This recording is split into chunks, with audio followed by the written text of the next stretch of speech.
আজকে কি দাবি রয়েছে?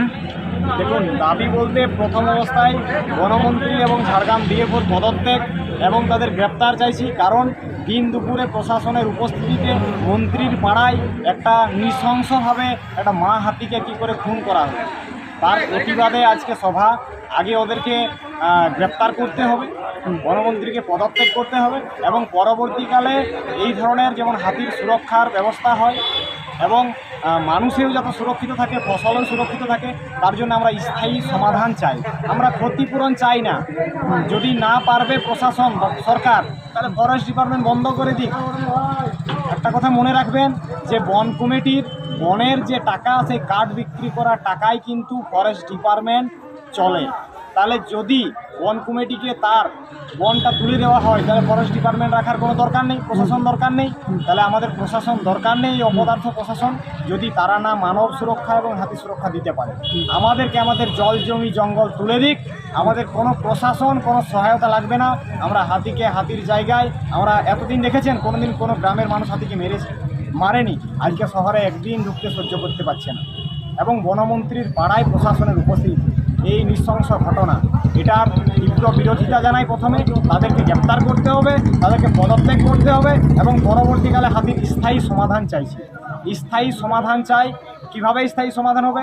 হাতির জন্য থাকার ব্যবস্থা, তার জল খাওয়ার ব্যবস্থা। যেমন ময়ূর ঝর্ণা প্রজেক্টের একটা প্রকল্পের নাম আধিকারিকরা সবাই জানে, কিন্তু সেটা বাস্তবায়ন হচ্ছে না। কেন জানেন?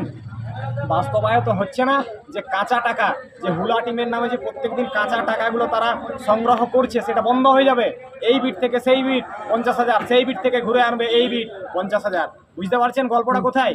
আর এই অপ্রশিক্ষিত হুলা পার্টি, এই যে আগে বন সহায়ক নিয়োগ হলো, এ কোথাকার ছেলে? দেখুন, যারা হাতি ড্রাইভ করতো, যারা হাতির গতিবিধি জানে, সেই সমস্ত ছেলে কাজ পায়নি। এই বনমন্ত্রী, অপদার্থ বনমন্ত্রী ঘুষের টাকা নিয়ে পূর্ব মেদিনীপুরের ছেলেদেরকে কাজে লাগিয়েছে। তারা জানে আমার বাড়ির পিছন দিকে কুয়া আছে, তারা জানে, তাদের প্রশিক্ষণ আছে, কোন জঙ্গলটা কত পরিধি কত, কোনখানে কি কাটা আছে জানে। তাহলে যদি তারা প্রশিক্ষিত নয়, অপ্রশিক্ষিতদের দিয়ে চালানো হয়, তাহলে এইরকম ঘটনা দিনের পর দিন হবে। মানুষ প্রত্যেক দিন মারা যাচ্ছে। কেন প্রত্যেক দিন মারা যাবে? এর আগে তো মারা যেত না। এবং কেন শুধুমাত্র ঝাড়গ্রামবাসী সহ্য করবে, পশ্চিম মেদিনীপুরে কেন মানে সমপরিমাণ হাতি যাবে না? সেখানে কি বন জঙ্গল নেই? কেন উড়িষ্যা যাবে না? কেন বাঁকুড়া যাবে না? কেন আবার ঝাড়খণ্ড যাবে না? শুধু ঝাড়গ্রামেই থাকবে।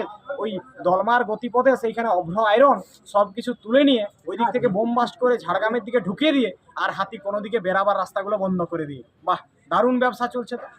এই অবিলম্বে বনমন্ত্রীর পদত্যাগ, এবং যদি তারা স্থায়ী সমাধান না করতে পারবে, তাহলে এই ফরেস্ট ডিপার্টমেন্টটা বন্ধ করে দেওয়া উচিত।